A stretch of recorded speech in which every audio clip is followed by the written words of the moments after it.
So I think Tom, we can start. Okay.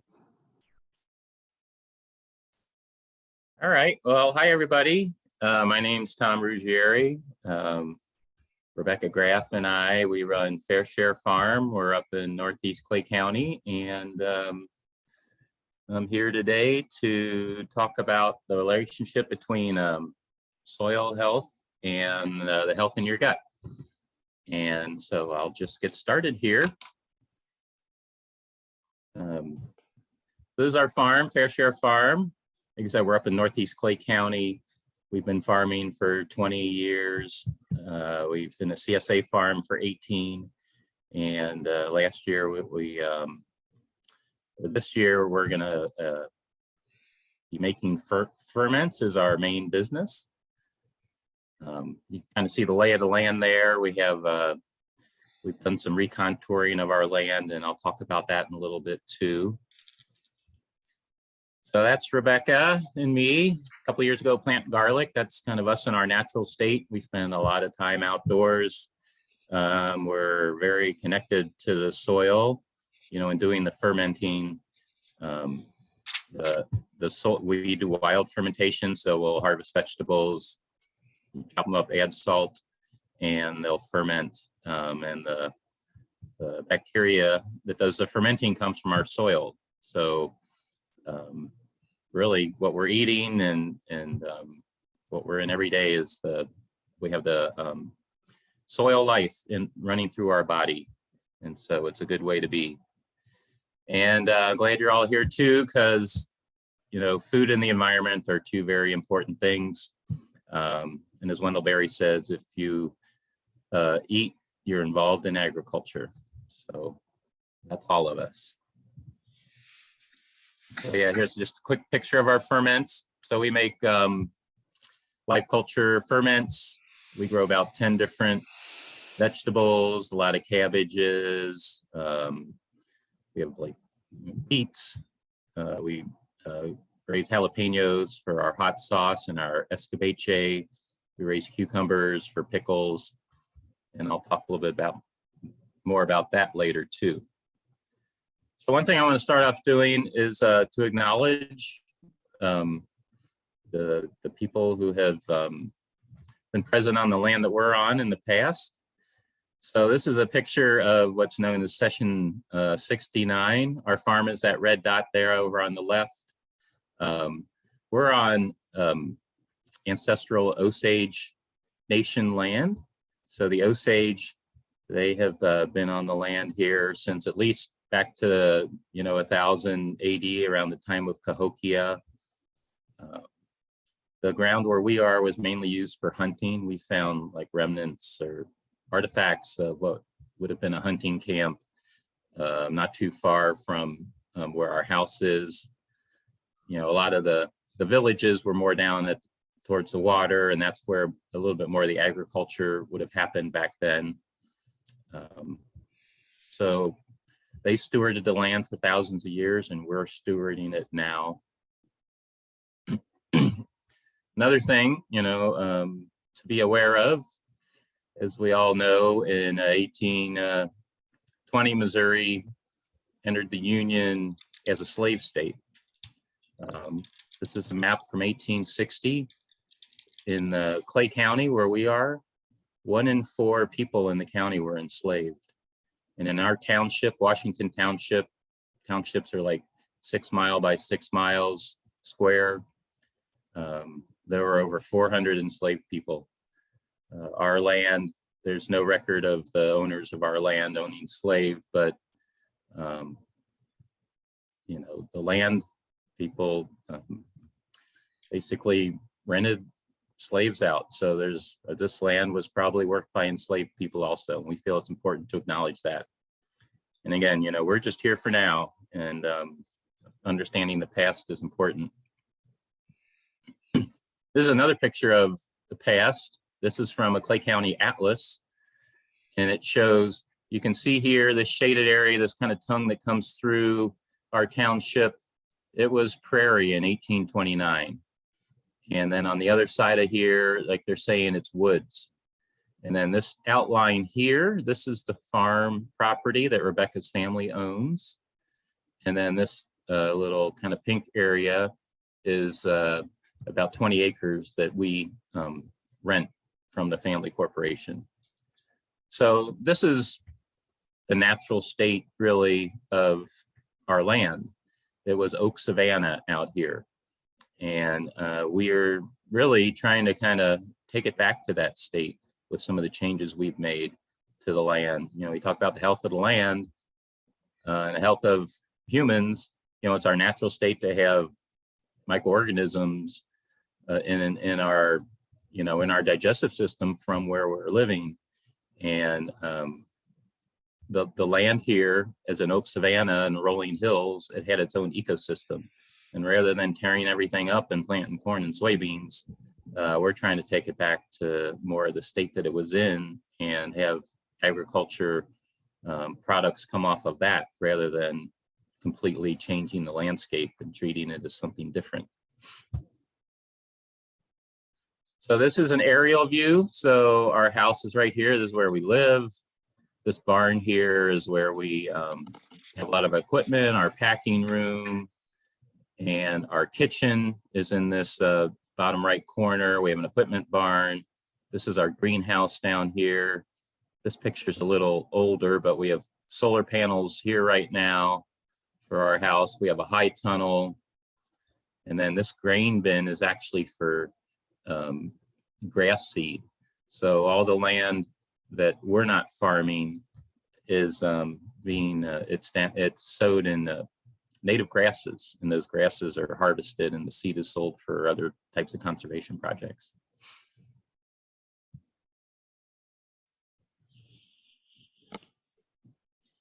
So like I say, we're talking about the health of the soil and the health of people. So this was what we had on our land for 17, 18 years, all these rectangular fields. The land's really slopey. And so we'd have all sorts of problems with water accumulating in the ends, but flooded. You see here, we had like gullies forming that we were putting hay in to try and stop. So we really weren't treating the land very properly, even though we were building up the organic matter and the life in the soil. So in 2020, actually just as the pandemic hit, we installed over 7,000 linear feet of berms and swales. The project, you know, called Restoration Agriculture. We have alleys here, and now we farm in the alleys. And this really helps the water flow better. When it rains, all the water that falls on the farm is retained. It's not like we're trying to rush all the water off the farm, which affects things downstream. And I like to say, if you look at the picture, you know, before, we've like given it a new set of clothes, you know, instead of being all bandaged with these rectangular beds that really don't make any sense. You know, it was like it was in a straitjacket. And now the land is really working more based on its, you know, natural topography. And so it's not just the crops we're growing and everything else, it's actually the way the land is formed and treating that properly. So let's talk about kind of the life in the soil. So feed the soil, feed the people is kind of a little saying of ours. And like we say here, you are what your plants eat. So as we all know, literally when you ingest food, that is the source of, you know, it's taken up by your body and it rebuilds your body. So you are what you eat. And that's the same for a plant. What it takes up is what it makes it. So if you are what you eat, then you're also what your plants eat. And it's also important to know that really the soil is like the guts of the plant. That's where a digestion of other vegetable matter happens, and that digestion releases nutrients that plants uptake. So that's the natural system versus pouring chemicals on the ground. And I think it's also important to kind of look at it this note here says, if I could move this out of the way, you know, It's from an organization called IFOAM, International Federation of Organic and Agricultural Markets. Organic agriculture should sustain and enhance the health of soil, plant, animal, human, and the planet as one and indivisible. So that's kind of what I'm talking about today here. And it's what we've really learned in doing the farming we have, is just how indivisible what's going on in the soil and what's going on in our own microbiome is. This graphic, I think, is really good. You know, in the past, I don't know, 5-10 years, a lot more work's been done on the soil microbiome as well as the human microbiome. And it's allowed us to really kind of learn this connection better. You know, we've always known and thought there was one, but this is an example. So you got a tree over here or a plant, and, you know, as far as its roots and root hairs kind of can, you know, stretch out, is the rhizosphere. That's where all their uptake of nutrients and their connection to the soil is taking place. Now, it's also the case, you can see here, you got these mycorrhizal fungi. So these fungi, if you look at this picture, they can come from, you know, hundreds of yards away. It's the fungus in the soil. They're all interconnected, and they mine minerals out of rocks, and so they trade nutrients with the plant. So the plant is up here, you know, it's up here in the sun, and so it can gather the sun's energy and through photosynthesis produce sugars, and those can go down into this root zone. And then all these organisms that are down here in the dark area, they have their own sources of food and nutrients down here, and the plants trade it. So right here, like it says, that microbiome metabolites enter the roots. And one of the important things is you see this, what's called exudates. You have this biofilm around the root hair. Oop, let me page back up. And so this biofilm is really kind of, this is, you know, things happen at the edges, you know, where two different types of systems meet. And that's what's going on here. The root hair isn't really just in the soil. It's got this protective biofilm. And in the biofilm is where the microorganisms live. And that's where the nutrient transfer takes place. So before I had that graphic, I had this one, and it doesn't quite show the exudates, but it does show, you can see here, this is one of the mycorrhizal fungi. So they actually enter into the root and are connected. You know, when we make a transplant in our greenhouse, we raise it organically. We have potting soil, and it has some compost in it, and it's an all natural system, so that when we put it into the ground, it can naturally plug in to the soil and become one of it. It's like, you know, if you jump in the ocean, you're suddenly surrounded by it, versus a conventional system, which all these microorganisms aren't important. It's just in a solution of synthetic chemicals that get soaked up by the plant. And so there's a big difference there. And so now if you go to this graphic, so this is your digestive system. So this is the inner wall of, you know, like your colon, and your natural state is to have this biofilm here, which protects your digestive system. And it's in this biofilm that microorganisms, the good bacteria in your gut microbiome, live. And it's the same type of thing. You have your nutrient transfer here. And some of these microorganisms, they might live on, you know, fiber, which is something that isn't is digestible just to us, but you have to have this these living organisms in your body to help you to extract the nutrients. So like the fiber is a prebiotic, and then the probiotic are the microorganisms. And you can see over here too. So if you have a breakdown of this, your gut microbiome, then the lining of your digestive system can be impacted. And these microorganisms, they can come straight through your tissue and cause leaky gut and other problems. So, you know, if you look at that, you have a animal tissue in this biofilm and microorganisms, whereas here you have plant tissue in this biofilm, and really the same microorganisms in some cases. And that's kind of what, like, you know, how we all survive and how plants survive. Used to say that, you know, when we first started getting into this, I would say, well, you know, it's all the same thing. And I'm not sure I really knew, I couldn't quite articulate that.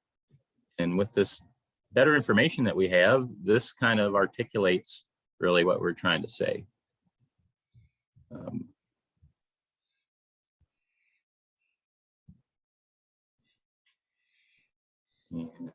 I can't page down all of a sudden. I'm not sure what's going on here, but oh, there we go. Okay, it's working now. All right, so now another thing to kind of look at here. It's interesting. I was, if you guys ever listen to Radio Lab, they have a really good talk called Guts, and they talked in there about how our digestive system really is a passage through our body. You know, we think of it as being inside us, but it isn't, you know. It's a passage, it's a tract. And so we're really shaped more like a donut, and our inside is really our outside. And it makes sense, you know, you know, you have sepsis if anything that's in your digestive system gets into the rest of your body. It really is the outside of our body. And to me, that, you know, that was a bit of a revelation too, that we are like a plant, and that we have this film, you know, and we have these systems that protect us from having direct contact, like with the soil. And what's passing through your body really is no different than it becomes soil, you know, for other animals. So you know, that's a really important thing to be aware of. You know, we're like every other mammal in that way. And another thing that's interesting is, you know, like lactobacillus, especially bacteria, they're prokaryotes. They don't have a nucleus. They're really probably some of the first forms of life that were ever on Earth. They're like some of the simplest replicating organisms out there. And we grew up around them. You know, we think, oh, we got to keep bacteria and everything away from us. I think, as a lot of you probably know, our bodies, you know, a lot of our weight is actually microorganisms. You know, we're not just organs and all these sterile things. We have to have these microorganisms to help. We have a symbiosis with them. And I like to say, you know, we evolved together, and that's why they're in our body. You know, we grew up together. We have this long-term relationship with these microorganisms, and it's important. And that's how we function and how we stay healthy. And so we co-evolved, and it's symbiotic. And that's kind of what you want the homeostasis of your body to be.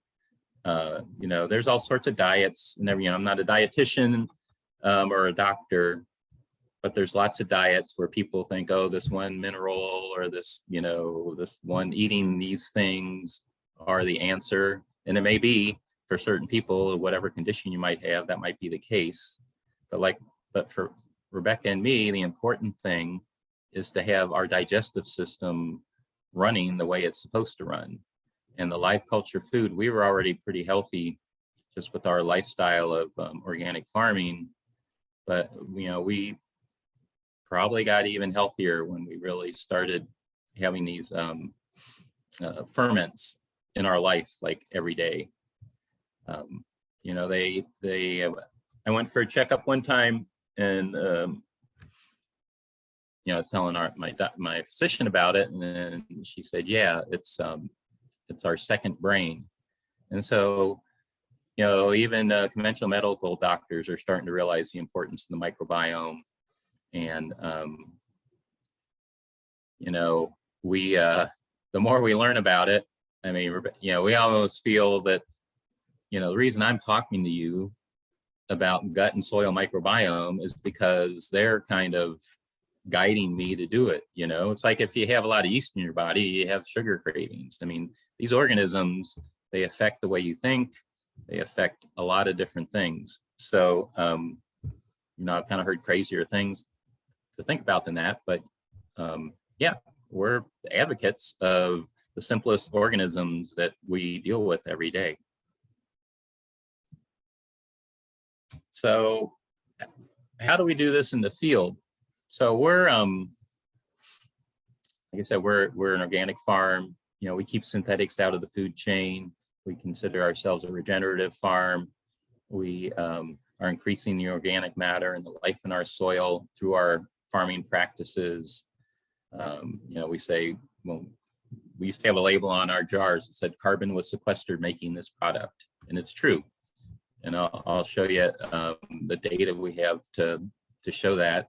And I mean, there aren't many other products or any, if anybody ever knows of some, I'd like to hear of them. But to be able to say that you bring a product to market and you're actually reversing climate change at the same time, we feel that is not given the value that it should, because it's very, very important. So how do we do that? Well, we feed our soil a diverse meal, just like all of us should have a diverse meal. So we've got a cover crop up here. So this is rye and vetch. And what we'll do is we'll grow it until it starts to seed out and flower. That's when it's kind of its most potent. And then we'll mow it down, chop it, and then we'll turn it into the soil. And after time, it'll look like that. It's like composting in place. We have chickens, and they'll eat the cover crops sometimes and do that step. We have their litter from the chickens. We buy feed, so that's kind of an input to the farm. What they eat kind of stays here. It cycles those nutrients. We use a lot of hay. You can say we got grass-fed vegetables. The mulch is good for a lot of reasons. There's compost here. We get compost from Missouri Organics. I don't show it on this slide, but we also incorporate minerals, rock phosphate, lime, different things like that. The compost here is kind of like a ferment, and these are like fresh vegetables. So you got to treat the soil like what it is, which is a living organism. Some of the crops that we use are the same crops that we eat too. So in the spring, so different crops grow at different times a year. So there's cool season crops like the oats and the barley and the peas and the crown vetch. So the oats and barley are a grain, and the peas and crown vetch, they're a legume, so they have more protein in them. So it's the same type of balance of nutrients that we need in order to really thrive. In the summer, we use what's called sorghum sudan grass, different types of other grains. And we also use cowpeas like hot weather, something called crotalaria or sun hemp, which has been used for thousands of years as a cover crop. So this yellow flowering here, that's the crotalaria. This what looks like corn is the sun hemp. There's some stuff down here too, like millet. Then in the fall, there's some crops that will survive the winter. So we can plant them in September and they'll survive the winter, and then the spring they'll come up. And so all that time the ground will have been covered, and that's good for the soil too, to not be exposed the whole winter long, like a lot of the farm fields are out here. So like we say, feed your soil a regular meal. One thing is to grow a cover crop. So these are 2 cover crops here. It's probably a summer one like I was just showing you. It's nice because the organic matter then that comes from that, the capturing and sequestering of carbon dioxide, it actually comes from the air over the farm. Compost is great, but we buy that and bring it in. It's like we're buying carbon that's already made and bringing it onto the farm. Whereas here, we're capturing the carbon in the plant matter. And yeah, I mean, sometimes when you have a really good cover crop like these, you know, that's, if you're on the ground, that'd be over your head. It's really a nice sight as a farmer. And so, yeah, this is the other picture I was showing you. We have what's called a flail mower. So it kind of chops this down. Sometimes you can leave this and let stuff grow back some and then chop it down again, because then the roots will keep growing. And, you know, what's going on underground is usually about the same as what's going on above ground. So you want to take advantage of that. And by the time it's all digested, it looks like this over here. So you grow it, you chop it, you chew it. This is what's called a spader. So we have this, it has shovels on it. So it digs into the ground. It's if you were out there yourself just shoveling it. It spins really fast and it kind of stabs the ground, versus a rototiller, which is like a, on this axis here, it would be rotating, and it would, like, where it stopped, you know, if you put it into the ground, at the bottom of where it was spinning would form like a smear layer. Whereas this helps more, it digs. You know, we can go through an area where we had planted potatoes and whole potatoes can kind of come up and won't have been damaged. And then just like our bodies, then you masticate it. You know, you really, when it's wet out, you get a lot better decomposition of your cover crops than when it's dry out. And the soil, you know, water is an essential, water is like the main nutrient for your plants. And in doing all this, this is what we've done. You can see this is all the way back at 2002, all the way out to last sample we had here was 2021. So percent organic matter is what we're charting. And so that's kind of more the you know, biological part of what's in the soil. Soil's mainly like rocks and minerals. You know, like you go to Mars, it looks kind of like the Earth, but there's no organic matter in there. That's why first thing we look for when we go to these, you know, planets is like, is there any organic matter in there? And there isn't any. So we started off, I mean, it was probably right around 2.5 or so here, our first few years. And it took a while before our cover crops could even get established. We went into an area on the farm here that had been farmed in like corn and soybeans for a long time. And so there was really no life because chemicals were used and it was over-tilled. And so for a while, we actually kind of had a decrease in organic matter, but this is a 3-year rolling average. So really around 2009, we started to see numbers go up. But it took that long, you know. When we started, it was like being in a city that had been, you know, destroyed and was basically abandoned, and we had to provide, you know, the life back to it, as well as the organic matter, which provided places, you know, in the compost particles where these microorganisms could live. And so that takes a good 5 years when you're going from conventional to organic. And then around 2014, we were seeing, well, yeah, our numbers are starting to go up. So we started plotting it. And so for the past almost 10 years, it's been really exciting to just watch the numbers. They've actually been increasing. And when you use the word regenerative agriculture, you're saying that you're bringing life back into the soil. And we feel like we can say that we are a regenerative farm because we have the data to show that we've increased the organic matter. And as this shows, we've sequestered carbon. That's, kind of math and engineering, the area under a curve really represents like the actual volume or mass of what you've created. So, this kind of, once you get to here, everything underneath this curve is like what's accumulated, It's like light, it's about, life. It's, not the end point, it's the journey. In doing this, we kind of realize it's the accumulation too. It's really nice to be at the point where we are now, where we've truly improve the quality of the soil, and we can start looking at other improvements to make. So crop rotation is another thing that we do. You know, there's onions here, and this under row cover, I think, was cucumbers last year. This is from last year.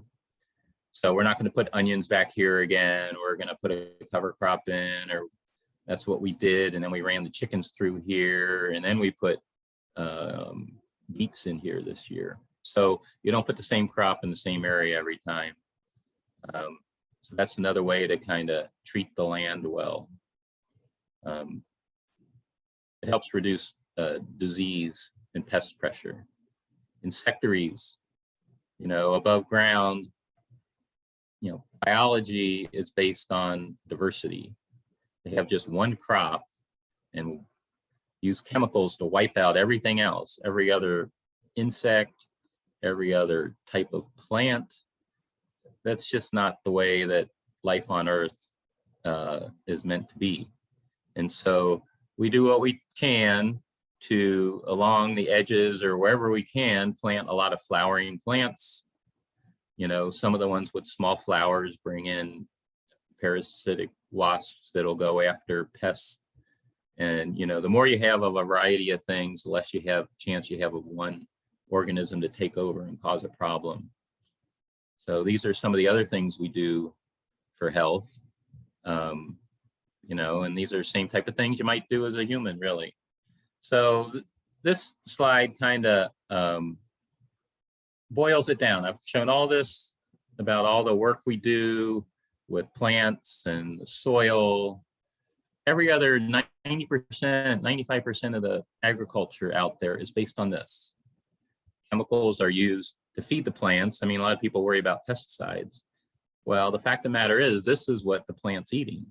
You are what your plants eat. If you eat a conventional cucumber, you're 1 degree of separation from eating these chemical crystals that you can't even hold in your hand without a glove. You know, people like to say, oh, well, you know, we tested this cucumber and it's got the same nutrients in it as an organic one. See, there's no difference. I mean, that comparison is invalid. Like I say down there, it's like comparing apples and synthetic chemicals. You can't really compare them, you know. It's like with the synthetics, it's a whole different system. It's a diminished system. It's not as complex.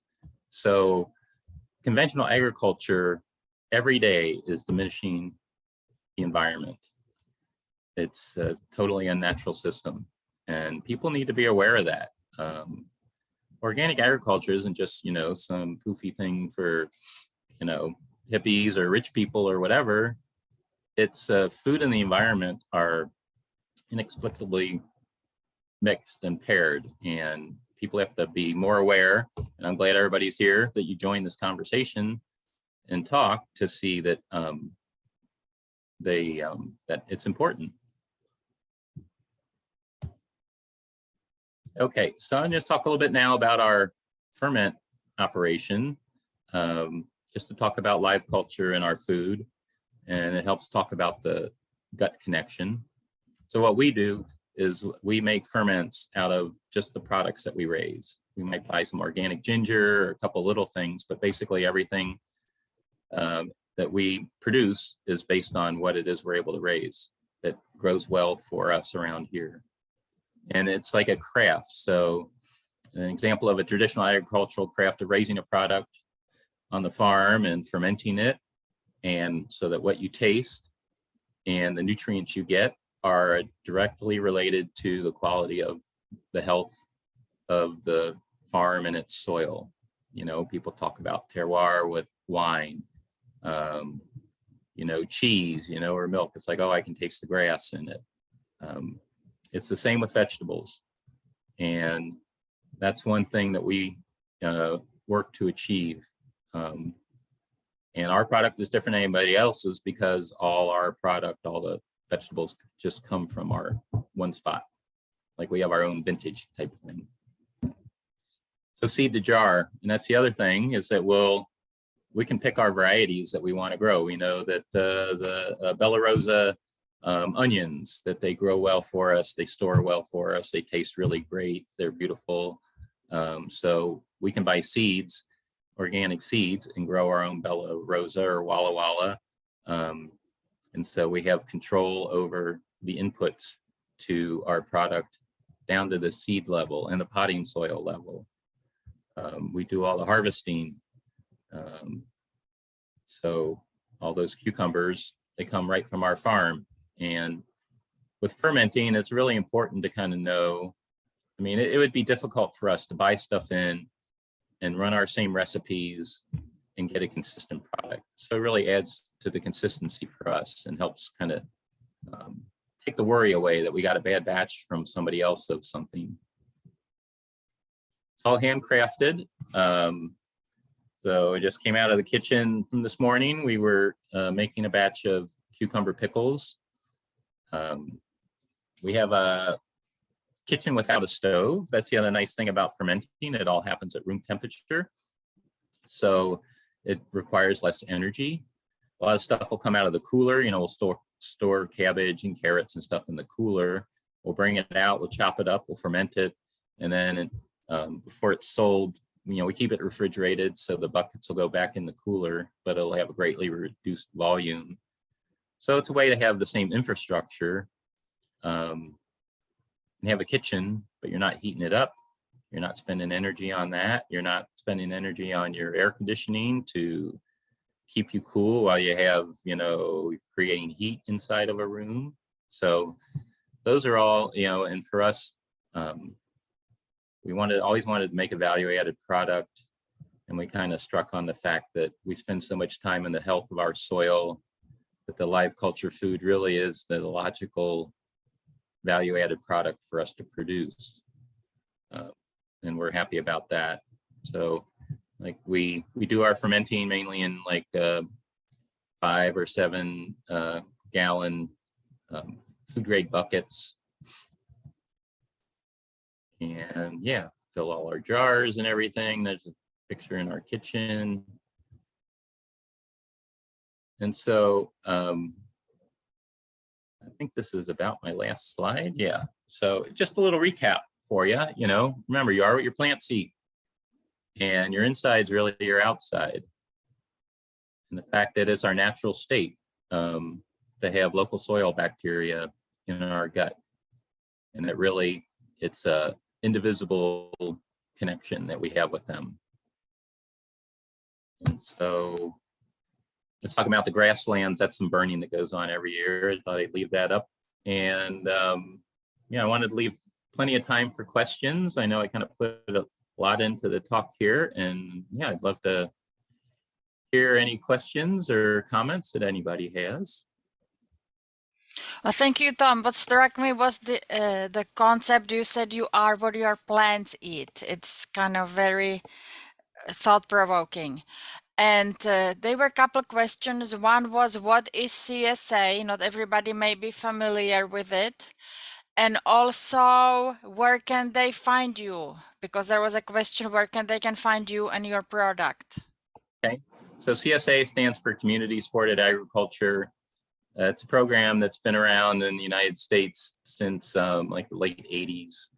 So people will help a farm by paying them up front to help them have the money to buy seeds at the beginning of the year and get started. And then they get a share of vegetables every week. So like we had a CSA, ours was even participatory.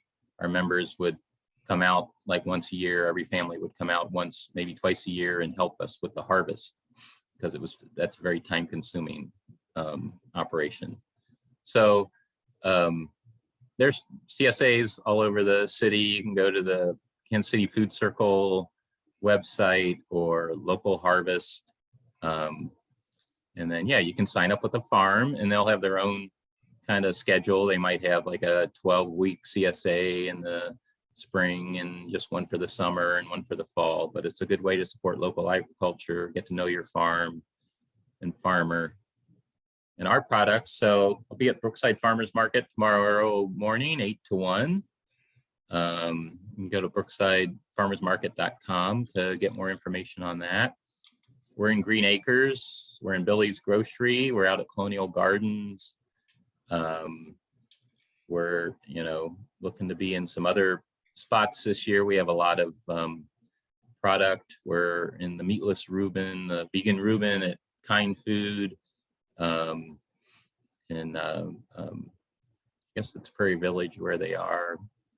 So those are a few of the places you can find our product. We sell to other CSAs too. A lot of them have extra products besides what they raise. So those are a few of the spots you can get our Chateau delivery too, has our product. Well, thank you. And there was a question about if there will be a session talking about actually showing us how to ferment. Yes, it will be the next session on Friday the 22nd. And I had the privilege to visit Tom and his fermentation kitchen and his farm. I didn't actually say at the beginning how we met because I knew I would mispronounce Tom's last name. I would have probably pronounced it the Italian way. But one time I had some extra time on my hands and I thought it would be fun to manage a farmer's market I have been shopping at for decades.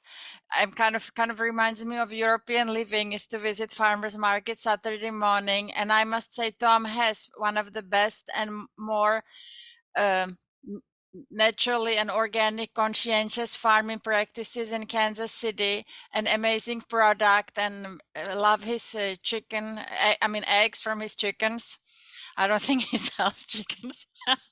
Anyway, he is available Saturday mornings at Brookside Farmers Markets, a market which is I'm being partial, but it is the best farmers market in Kansas City. Come early because for people in the know, as I say, when there is for example the strawberry season, the line forms at half an hour before the market opens.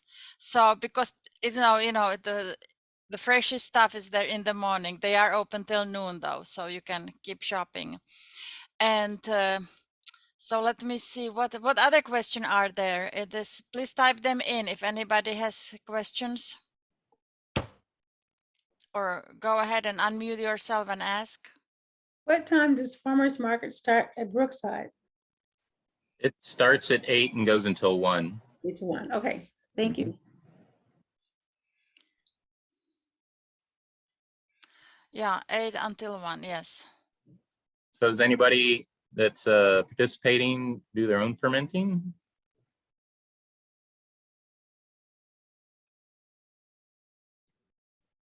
I'm interested in learning, so maybe after the 22nd, I might try some cucumbers or pickles or red onions or something. Yeah. So it won't quite be I'll be there chopping in front of you on the class type thing, but I'll go through with vegetables, kind of all the things you need to know and kind of what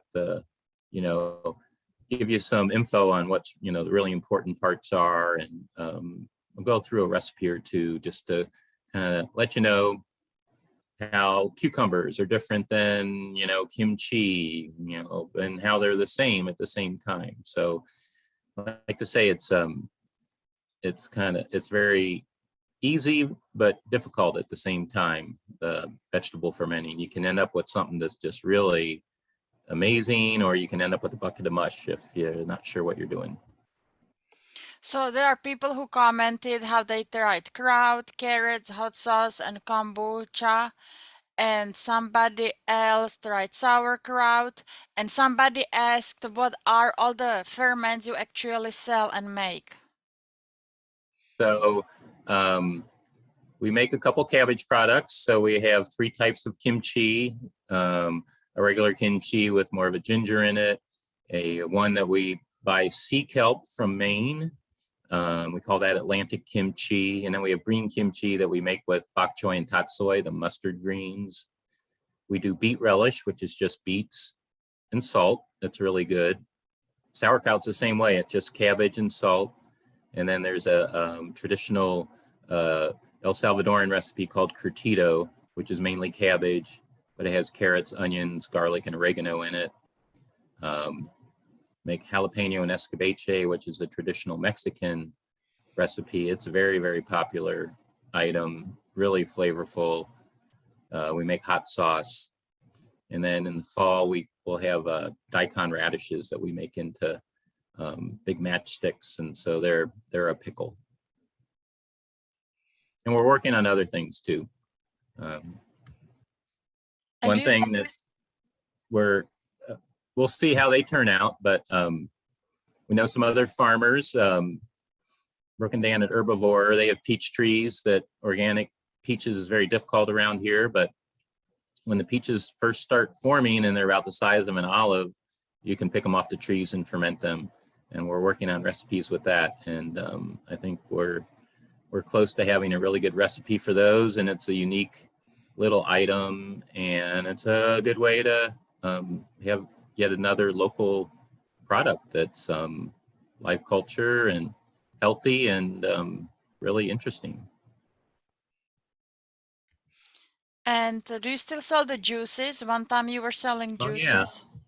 So when we pack our ferments, well, when you make a ferment, you add salt to the vegetables, and they render a liquid, which is juice that comes out. And then you submerge the vegetables under that juice to ferment them so that there's no air. And when we pack the jars for the ferments, we don't fill it. We fill it with just the solids as best we can, and we have liquid left over, and it's literally a juice. And so it's really good as a cooking liquid. You can use it in drinks, like the kimchi juice is just, you put that with tomato juice or something, it's really tasty. Or a lot of our juices, when I make rice, I'll use it for about the quarter of the water, and you automatically have this like nice flavored rice. You can brine meats like in the sauerkraut juice. So there are a lot of uses for it, and they're, full of the nutrients that came out of the vegetables, and full of live culture too. Yeah, I love those juices. I also try to make kimchi and sauerkraut. Sometimes it turns perfectly and sometimes doesn't, because I don't make it often enough. Plus I don't know, maybe in Europe we always have to kind of store it in a colder cellar or someplace, and I don't have any cold room in my house. The way the houses are made here. And also from one time to the other, I forget exactly how I made it, because I probably didn't take detailed enough notes. So it's you have to do it consistently to be good at it. Yeah, that helps. So are there any other questions, comments?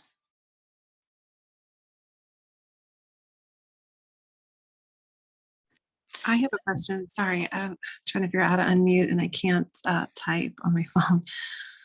And you may have mentioned it, but maybe I missed it. But what is it about fermentation that's better for the gut microbe than just eating raw vegetables or cooked vegetables? I mean, is there something about fermentation that's somehow better for our gut microbiome?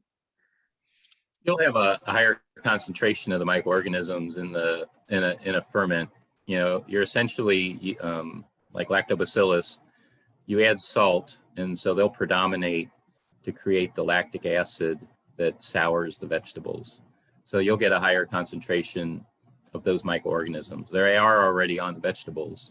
So if you're eating vegetables, that aren't, irradiated or totally sanitized, like out of your own garden, then you will get soil microorganisms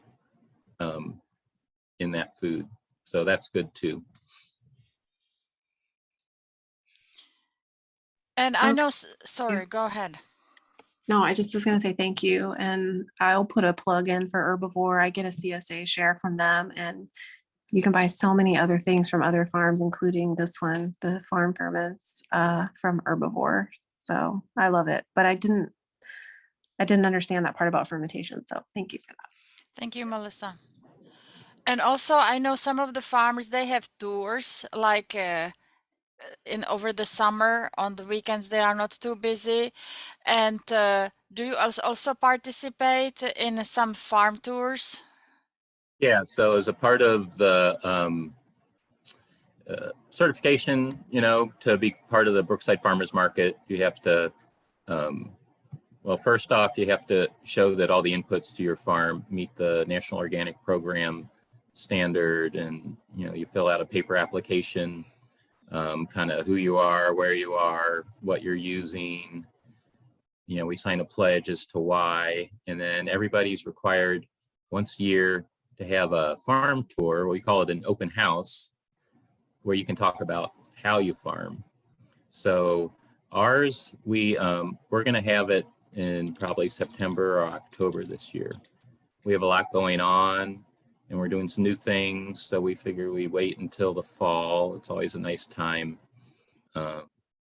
and so keep an eye open for that.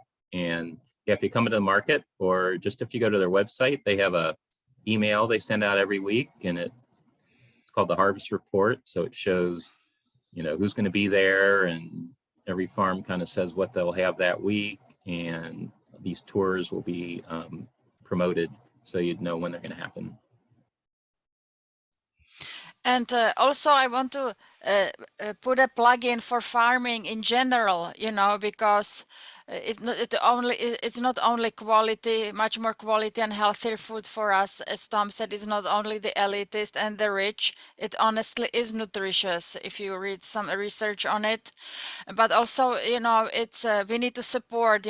They support the earth, they support the dying bees and butterflies, and kind of removing the toxics from our environment. And it's a really hard work. I can tell from working as a market manager for one summer. It's while all of us were hugging air conditioners last 2 weeks, this is not the week to be outside. These people have to be farming, they have to be kind of working the land. So please support the farmer.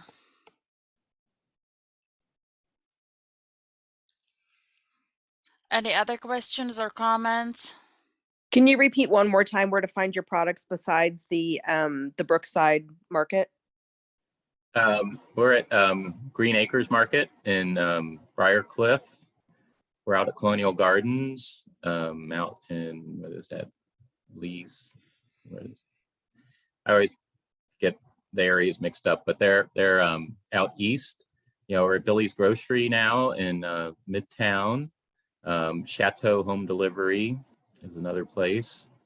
So those are a few, and yeah, and at the market.